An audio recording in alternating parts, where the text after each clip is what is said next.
Welcome to episode 146 of the G2 on 5G. It's the latest inside scoop on everything 5G. Cover 6 topics in about 20 minutes, and it's brought to you by More Insights and Strategy.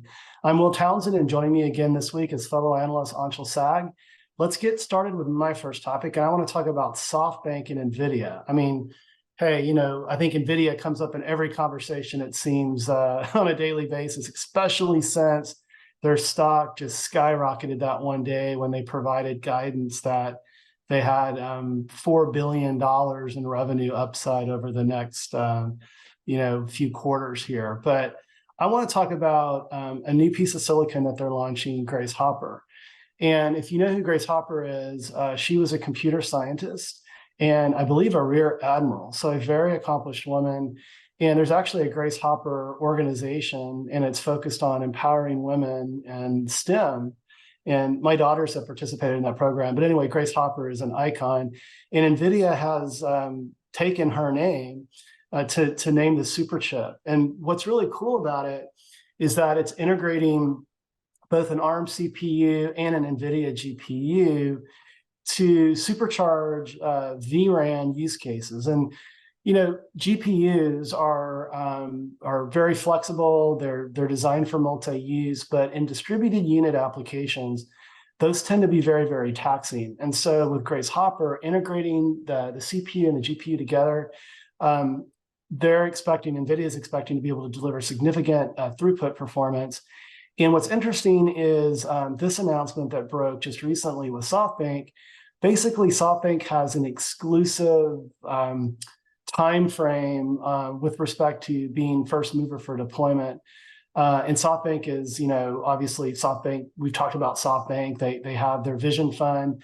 They're also a mobile network operator in Japan, but they're going to lean into Grace Hopper to supercharge their Open RAN deployment. So again, I think, NVIDIA is so in vogue right now. Generative AI is, as in vogue as well. And this just points to another opportunity for NVIDIA to really go head to head with Intel because these COTS servers that are being used for a lot of these Open RAN deployments are just they're not providing the right level of throughput that's needed for some of these very, very complex telecommunication workloads. But I know that's a lot, but I'm wondering if you caught this, Anshel, and if you have any insights.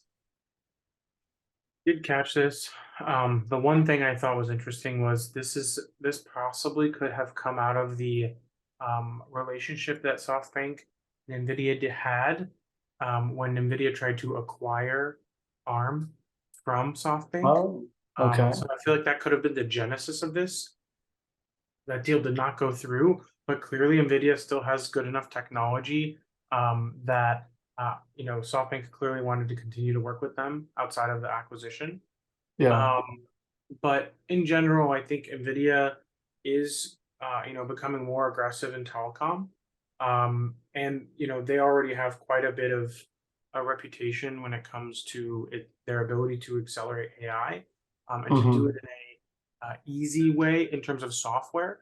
But I do think that Nvidia is kind of like the first mover here, I think, in a lot of ways. But I do think that Nvidia will have competition from Intel and AMD and others, because there are going to be refreshes. There will be more standardization of a lot of the AI workloads that are being put on these processors. And optimizations will improve, but currently Nvidia does have the most comprehensive solution for AI deployment almost in any market, which I think is part of their strategy. And yeah, it's really interesting to see Nvidia really starting to ship a lot of these technologies into actual implementations and networks or whatever data center it is. And I think that's why they had to guide their financials so much higher for the next financial quarter. And I think they're probably going to have this throughout the year, to be honest with you, until the competition starts to roll out competitive products. Yeah, and it's not their first foray into the telecommunications world. I think on a prior podcast, I spoke about their relationship with AT&T and what they're doing to help AT&T leverage AI for more intelligent truck rolls and that sort of thing, and to diagnose and remediate network performance issues. So Yeah, I and I think we're talked going to about hear. Singtel too, if you remember that. Yeah, I do. Yeah. So I think we're going to hear a lot more about NVIDIA, within the telecommunications industry. But let's move to your first topic. And you're going to talk about Motorola launching the Razr and Razr Plus in the US again. And I remember, man, my first Razr, what a sweet phone that was. And so it sounds like there are a lot of excited people about this, right? Yeah. So there's some interesting stuff going on here. One, they are rebooting the Razr. They already rebooted the Razr brand in 2020, Yeah. but they weren't really competitive in some ways. They weren't they didn't really have things together fully. Samsung kind of had the leadership spot there, and Samsung was just couldn't do no wrong, and they Hmm. were kind of owning the flip market and the fold market. And I think Motorola has made incremental improvements from generation to generation. But with this new Razr series, which is being called the Razr 40 series globally, but in the US it's just being called the Razr, there's two tiers: the $1,000 Razr, then there's the, I want to say it's $1,200 Razr, or it might be the other way around. The Yeah. pricing is yeah. So the Razr Plus is $1,000, and then the regular Razr I think is like $800. So they're Okay. helping bring down the cost of foldables, and they're doing it with a really competitive model because the actual Razr Plus, which is the $1,000 model, is the same price or cheaper than what Samsung is offering today, but it has a Yeah. gigantic 3.6-inch front screen where the cameras are cut out of the display. So almost the whole half outside part of the phone is just screen, and it's gorgeous. I wish I Wow. had one to show you, but they didn't send me one yet. And they had their launch event yesterday or before yesterday. But what's also interesting is the top tier model will come with the Snapdragon 8 Plus Gen 1. So it will not be the absolute latest, and then the cheaper Razr will be the Snapdragon 7 Gen 1. So they're offering lower performance SoCs in order to, I believe, offer a more affordable product in general. Yeah. I wish it was a Snapdragon 8 Gen 2 because it'd probably be way more performant and better battery life. But costs are costs, and the regular Razr is going to have a smaller screen, which looks a lot more like what the Samsungs have today. But Hmm. the Plus will have this gigantic outside screen, which is like 3 times bigger than what Samsung has today. And Yeah. inside screen, when it's unfolded, is a 6.9-inch screen. So it's a huge screen. Jeez. Yeah. But when you fold it in half, it's real easy to pocket. I have the Oppo phone that I reviewed, and I mean it's so small in your hand when you fold it in half, and when you unfold it, it's the same size screen as an Ultra, S23 Ultra. So it's kind of the Hmm. best of both worlds. I think Motorola really knows that they have a winner. All of the reviewers that I know that went to the event or have seen the device in person are absolutely in love with it. Hmm. I think they're going to have a big winner here. I'll quickly rattle off some specs. Um, the uh, the cameras are 32 megapixels on the Plus model, um, and the crazy part is the outside screen um, gets up to 1100 nits bright. So because it's an outside screen and you're most likely to look at it with daylight, it will never be too dark for you to see outside when you're just Hmm. glancing. And yeah, it's literally double the size of the old Razr screen from Hmm. 2022, I think. So Yeah. they've made huge improvements. Everybody seems to be really, a big fan of this device, and Motorola is already rolling out quite a bit of advertising for this. It will be available on every carrier except Verizon, which is surprising because the original Razr and almost every Razr that's come out until now has been a Verizon device or a Verizon exclusive. Yeah, that is interesting. Well, the '90s are calling, so I can't wait for you to share some images of that. I'm sure you'll be doing a Forbes article on your insights there. But let's move to my second topic, and I want to talk about Nokia. And this week they launched 5G core networking software for specific industry needs. And what I really like about this is that they're leaning into their historically very strong brand capabilities to develop some solutions specifically for public and wide area networking, verticals like utilities and safety and first responder and that sort of thing. And this just really sort of extends what Nokia has been doing from a private networking perspective. And what I found interesting is that today the addressable market for these solutions is about 1 billion euros, but they believe that that could increase by 50% within the next 3 to 4 years. And so they view this as a significant opportunity to sort of grow their share in a market that they're already pretty well established in. And these solutions, I mean, they sort of pre-announced them. So, they're going to support both LTE and 5G. And they're expecting it was sort of a little, ambiguous, but commercially available later this year. So, likely third quarter or fourth quarter. But I don't know if you caught the announcement, but I think it's pretty compelling. And again, it really, from my perspective, provides Nokia further momentum because, they've really been sort of leading the charge in private. Now, I will admit, Ericsson Cradlepoint are quickly catching up. And, Samsung continues to do very well in vRAN and in private deployments as well. But what are your thoughts? One question I had for you is, do you think that this software will help Nokia's customers deploy with their customers? Because Nokia is not really directly working with a lot of the actual customers. They usually have some kind of integrator in between. Yeah. So these integrators, do you see this as a way to accelerate integrators' deployments of private 5G networks?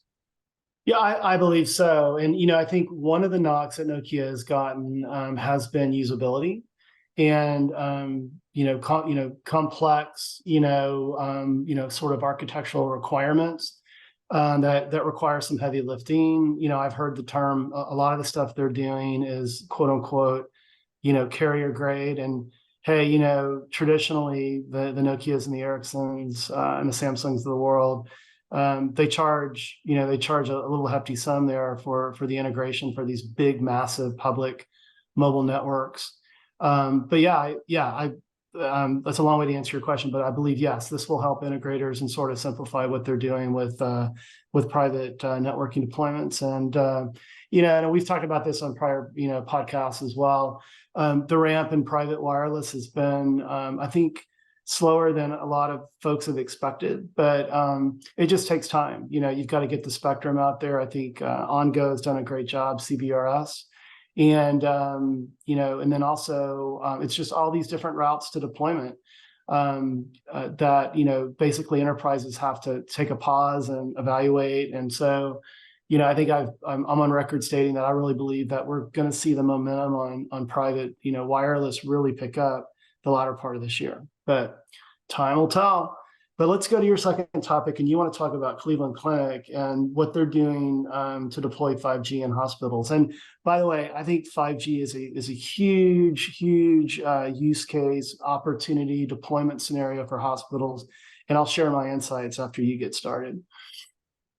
Yeah, so this came from an Axios article where Cleveland Clinic said that they're working with Verizon Business to basically deploy 5G inside hospitals, and that they will have their first fully enabled 5G facility by July, and that they believe there are enough 5G devices today to enable a lot of these smart hospital applications where they're potentially able to use NFC and beacons and 5G connectivity for devices where they can always know where everyone and everything is in real time, because there's so many different moving parts to a hospital, including the human parts. And it's really, being able to manage all those things is really challenging. And I think we all can agree that like 5G is almost a perfect application for that. Ideally, it would have been Wi-Fi, but there's so much interference, and if you get the right spectrum in place, I think that's a real component of it. And they're talking about how 5G is able to deliver these super low latency connectivity, compared to like 70 milliseconds on 4G, and that the latency is a real big component of it. And Cleveland Clinic has facilities around the world now. So there's a chance that they could actually deploy this globally, and it could be a model for other hospitals. But it's really interesting to see that they're really aggressive on it. Um, and there already are 5G hospitals. The Department of Veteran, the VA, Mhm. has a Palo Alto healthcare system, and that was actually the first 5G enabled hospital in the US. And that was in Yeah, February of 2020. right. But I think there's still a lot more room for improvement, and unfortunately, the healthcare industry moves pretty slowly due to Mhm. regulations and other things. So I'm hoping that this will help accelerate the growth of 5G in healthcare and enable better healthcare outcomes at lower costs. Yeah, I agree. And when I worked in corporate America, I spent some time with a company. I may have spoken about this on prior podcasts, but helped launch a digital signage company into the healthcare space for mounting solutions, point of care, and that sort of thing within hospitals. And one of the big challenges in hospitals, at least older hospitals, is the material that's used. So a lot of concrete, a lot of steel, that blocks propagation. And even if you densify with Wi-Fi, it's difficult to get consistent connectivity. And so that's where LTE and 5G really shine within hospitals. And then when you look at 5G, to your point, ultra low latency, in a standalone deployment that's sub 5 millisecond, you're going to be able to do some really, really interesting things. I've seen a lot of, AR, VR applications, and you can cut the cord, using AR and VR to do things like, determine, where you're going to, fix a break in an arm or, that sort of thing, or if you're placing pens into bones and that sort of thing. I think there's a tremendous application there, and that's something that obviously you're very focused on for our firm. And then I would say finally, 5G's massive device support. To your point, you've got sensors, you've got beacons, you have imaging equipment, you have all types of medical equipment that needs to be connected, that's feeding into electronic medical recording systems, removing the challenge of having people input data into those EMR systems, which creates typically there are mistakes made, and that can be catastrophic, especially when it comes to life and death situations. So yeah, I think we're really going to see 5G shine, and we're going to continue to hear about more use cases in healthcare. But with that, let's move to my third and final topic, and I want to talk about NTT Docomo. Say that fast 3 times really quickly. And they're taking a page from Rakuten Symphony, and they're jumping into the 5G Open RAN infrastructure game. And I think this is interesting. So this is the second Japanese operator that really wants to get in there and leverage their lessons learned, and then monetize that for other telcos. So what NTT Docomo is saying is that they expect to have a competitive Open RAN solution on the market by the end of the year. This is going to be a part of their Oryx line. And they've already said that under Oryx, they've signed up 5 partners: KT, Vodafone, Smart Communications, Dish, and Singtel. And so it'll be, from my perspective, when I caught this, it'll be really interesting to see if there's enough room for another, mobile network operator to do what Rakuten is doing. And I was, initially when Tarek and his team at Rakuten launched Symphony, I was a little, let's not say bullish on the idea, because mobile network operators are very competitive, and could they really be successful? But time has proven that Rakuten has been successful with Symphony, and so I don't know if you caught this news, but I thought it was interesting. We've got another MNO jumping into the Open RAN infrastructure. It's interesting. I wonder how much of this has to do with the NTT side. Just Right. because NTT has so much like of a consult, it's like a consulting business, and they do a lot They're of an integrator. Yeah, they're an integrator. They're working with Cisco on lots of 5G smart city type yeah. deployments. So You're absolutely I right. wonder how much of this is being driven by the NTT side, Yeah. just because NTT Docomo is a carrier, and like I don't really know what their relationships are like outside of Japan. Yeah. Um, and I feel like NTT has a lot of relationships outside Japan, so it'll be interesting to see how this works out. But it wasn't necessarily smooth sailing for Rakuten in this No. space. So it will be interesting to see how they actually approach this and whether or not it actually ends up being profitable. Yeah. No, I agree, buddy. Hey, let's hit your third and final. And, I kind of caught wind of this as well, and it's actually quite fascinating. But you want to talk about Amazon and the possibility of their launching an MVNO for Prime members. And I'm a Prime member. I bet you're a Prime member. I bet probably everyone that tunes into our podcast is a Prime member. Yeah, I think it's really interesting because they have increased their prime prices to $130 or $140 a year. Yeah, If you remember, it used to be 99 bucks. right. Um, but the interesting thing is that this was kind of like a rumor thing that came out from Bloomberg, and a lot of people, a lot of carriers that were initially included in this story included AT&T, T-Mobile, and Verizon, and all of Hmm. their spokespeople have denied that they're being involved in these talks. Right. It's just people have not. Um, and if you look at the share price of Dish, it's up like over 10%, I think, on this news. It might even be 20%. So Yeah. they clearly got a big pop of news for this. But really, the idea is that they would offer an MVNO service to their customers, probably through Dish, is what it sounds like. And you know what? It's entirely possible that Dish could actually offer them, a wholesale price to get enough customers on the network to justify Dish's, overall growth and investment in their Yeah. network. Yeah. Um, so I do think this is possible. I don't really know what the plan will look like. I have a feeling it'll probably be a small plan, Yeah. maybe like a 5 to 10 gig cap, and maybe even speed throttled as well, but it's free with Prime. Right. Yeah. But there have been rumors of free services from Amazon in the past, like a streaming service, which they eventually did launch. So there might be some truth to this rumor, but I do think it is really interesting because it did cause T-Mobile shares to drop as well as AT&T's as well as Verizon. So Yeah. Yeah. clearly there's a concern that a Amazon MVNO running on Dish could put downward price pressure on the big three carriers whom they compete Yeah. with.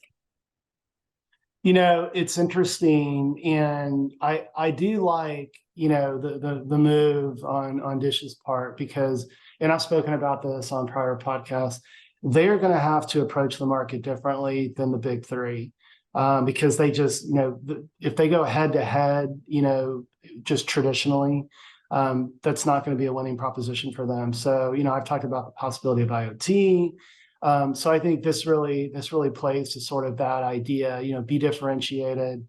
Um, yeah, I saw the sort of the stock dips too on the AT&Ts and T-Mobiles and Verizons, but I think this is more, and just in my humble opinion, I think if you were to be able to have, basically, some free service to your point that's throttled or capped, and it comes with your Prime membership, I think that does more to cannibalize and eat into other prepaid services than necessarily postpaid services. So, I mean, that's just one guy's opinion because I do think, to your point, it's not going to be an unlimited plan. It's not, it's probably not going to be a full featured phone.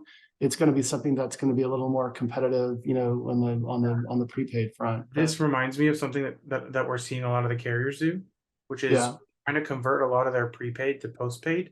So yeah, it's possible that a lot of the carriers see this as as a potential continuation of that trend or acceleration, where low end prepaid like customers might end up being commoditized like this. yeah, And they might just be pushing more and more people to postpaid as much as they can before they, get all of their prepaid customers completely evaporated. So that's yeah. a just a thought that I had while you were talking about it.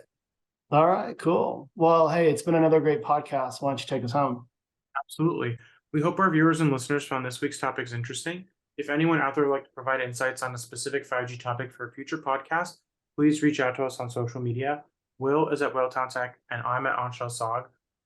We hope you have a great weekend, and please tune in again next week. And don't forget to rate and subscribe.